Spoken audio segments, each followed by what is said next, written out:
Operation ಸಿಂಧೂರ ನಡೆಯಿತು. ಆ ಸಂದರ್ಭದಲ್ಲಿ ಪಾಕಿಸ್ತಾನಕ್ಕೆ ಬೇಹುಗಾರಿಕಾ ಮಾಹಿತಿ ರವಾನೆಯಾಗಿತ್ತು. ಭಾರತೀಯ ನೌಕಾಪಡೆ ಪ್ರಧಾನ ಕಚೇರಿಯಿಂದಲೇ ಮಾಹಿತಿ ಸೋರಿಕೆಯಾಗಿತ್ತು. ಆಪರೇಷನ್ ಸಿಂಧೂರ ಸಂದರ್ಭದಲ್ಲಿ ಪಾಕಿಸ್ತಾನಕ್ಕೆ ಬೇಹುಗಾರಿಕಾ ಮಾಹಿತಿ ರವಾನೆಯಾಗಿತ್ತು. ಭಾರತೀಯ ನೌಕಾಪಡೆ ಪ್ರಧಾನ ಕಚೇರಿಯಿಂದಲೇ ಮಾಹಿತಿ ಸೋರಿಕೆಯಾಗಿದೆ. ದಿಲ್ಲಿಯಲ್ಲಿ ಕುಳಿತು ಪಾಕಿಸ್ತಾನಕ್ಕೆ ಮಾಹಿತಿಯನ್ನ ರವಾನಿಸುತ್ತಿದ್ದ ನೌಕಾಪಡೆ ಸಿಬ್ಬಂದಿ ಆರೋಪಿ ನೌಕರ ವಿಶಾಲ್ ಯಾದವ್ನನ್ನ ಭದ್ರತಾ ಪಡೆ ಬಂಧಿಸಿದೆ. ಪಾಕಿಸ್ತಾನದ ಬೇಹುಗಾರಿಕಾ ಪಡೆ ಐಎಸ್ಐಗೆ ಮಾಹಿತಿಯನ್ನ ಈತ ರವಾನೆ ಮಾಡ್ತಾ ಇದ್ದಂತೆ ಹರಿಯಾಣ ನಿವಾಸಿಯಾಗಿದ್ದ ವಿಶಾಲ್ ಯಾದವ್. ದೇಶದ್ರೋಹ ಕಾಯ್ದೆಯಡಿ ವಿಶಾಲ್ ಯಾದವ್ ವಿರುದ್ಧ ಪ್ರಕರಣ ದಾಖಲಾಗಿದೆ. ರಾಜಸ್ಥಾನ ಪೊಲೀಸ್ ಬೇಹುಗಾರಿಕಾ ಪಡೆ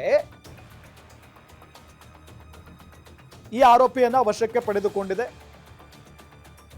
ಗಮನಿಸ್ತಾ ಇದ್ದೀವಿ, ಒಂದು ಕಡೆ ನಮ್ಮ ಸೈನಿಕರು ಎದುರಾಳಿಗಳನ್ನ ಹುಟ್ಟಡಗಿಸುವಲ್ಲಿ ಕಾರ್ಯಪ್ರವೃತ್ತರಾಗಿದ್ದಾರೆ.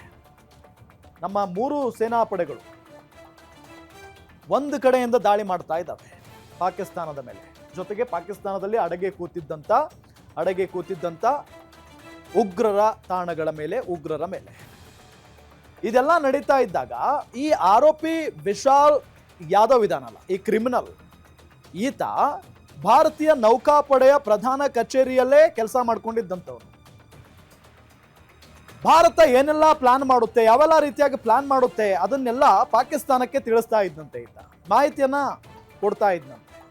ದಿಲ್ಲಿಯಲ್ಲಿ ಕುಳಿತು ಪಾಕಿಸ್ತಾನಕ್ಕೆ ಮಾಹಿತಿಯನ್ನ ರವಾನೆ ಮಾಡ್ತಾ ಇದ್ದ ಈ ನೌಕಾಪಡೆಯ ಸಿಬ್ಬಂದಿ. ಭಾರತಕ್ಕೆ ಏನ್ ಭಯ ಇರೋದು ಗೊತ್ತಾ?